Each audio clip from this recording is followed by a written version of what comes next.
happy to see you again. Hey, Dr. Liz. How you doing? I'm okay today. So I know last time we were here, we've been talking about your family, and you're sort of in a tough spot trying to decide, go to college, stay here and do college, or put it off for a little while, that type of stuff. Are there any new developments in your thinkings?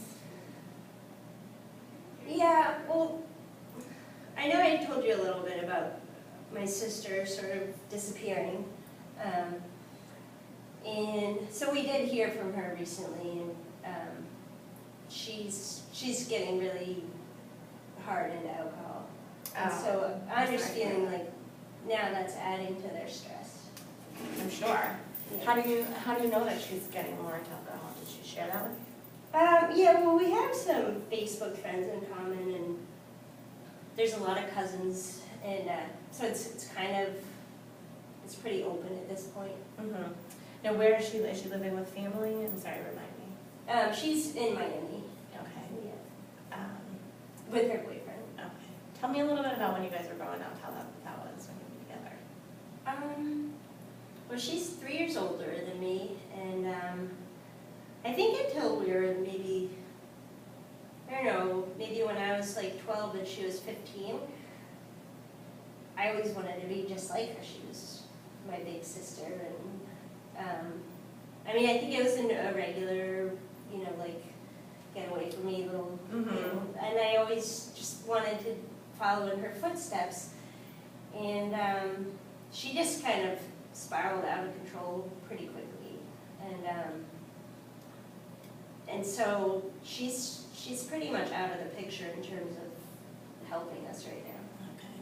So you said until you were about 15, is that, or she was 15, is that when things started to go downhill for her? Yeah, it's a little into high school. She just started coming home later, if she'd come home at all. And I think around that time, I just knew that I didn't want to model my behavior after her. Yeah.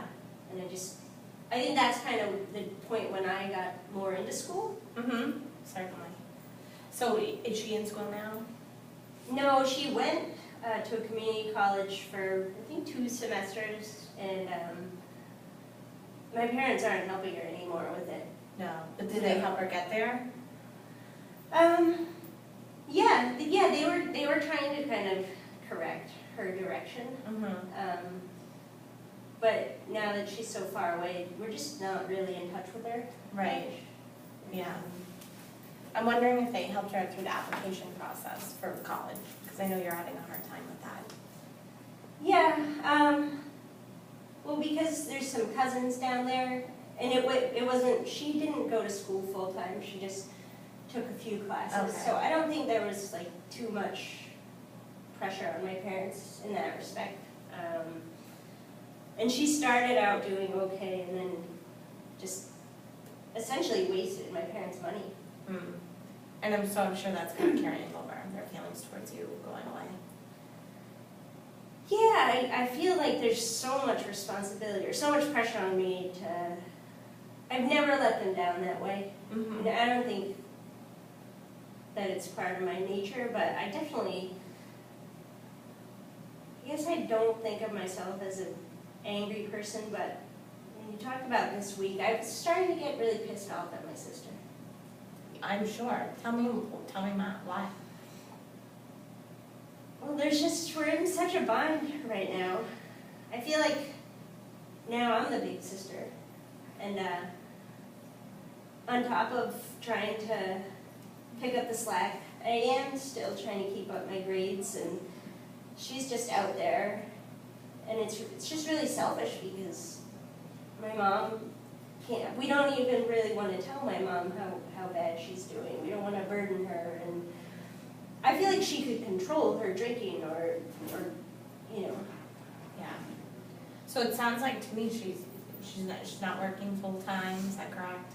And she's not going to school either. Yeah. So I think to you it might seem like, why isn't she coming home and helping? Yeah, I feel like she totally has the time.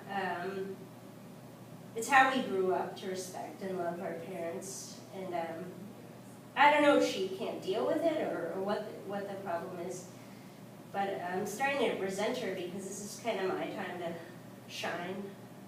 Right. And now I feel stuck. Right. sounds like she had a chance to kind of leave for a little while, and Yeah. now you want your turn. Yeah. Have you talked to her about that? We don't talk very much. We used to. I mean, it's little messages on Facebook. Yeah. How do you think she would react to it, to something like that? I mean, I feel like I don't really get a sober person on the phone. Mm-hmm. Or if she is, I might hear something one day like, yeah, well, I think I can make it home in March. But when March came, she wasn't there. Yeah, that's hard. So it sounds like she's not very reliable. No. Do you see her becoming reliable in the future? I don't know. I think her boyfriend just does everything for her. He's pretty enabling. I mean, I'd like to say that we were brought up well enough, but now this is like 2 years and we're not, my mom's getting worse and we're seeing less of her. Right. It's really hard. I know that you've talked a lot about your responsibilities when we've been together and kind of trying to decide if you were going to go or stay and exploring different avenues that could be possibilities if you were to go. Right. It's sounding like you're saying to me that your sister is really not a possible avenue for your mom's care. Yeah, and I don't know, I mean, maybe we could hire somebody. There's just a lot of, I guess it's conflicting because in our family with our cousins, and in Mexico it's just different. You don't send somebody off to a nursing home and you care for your own. But on the other hand, it's always kind of been expected because I've been a good student. Right. And I don't know what would be the right thing to do for me, or think more about my mom or my dad. Right. So I think it's important for us, Elena, that we kind of explore all of the opportunity or all the possibilities. If you were to go, if you were to stay, if your sister were to help, your mom, your dad were to help more, or like you said, hiring more people. Right. I think if we really explore all of those different avenues in depth, we might be able to find a solution for you that would really help you feel good about your decision and feel comfortable and that you can be successful with it. Does that sound like a good idea? Yeah, I have a little running list of pros and cons, but I just haven't really been able to talk about them with anybody. Yeah, tell me, so what are the lists about as far as pros and cons? Well, there's definitely, I mean, if I go to Florida Tech, that's what like I see my dreams coming to fruition.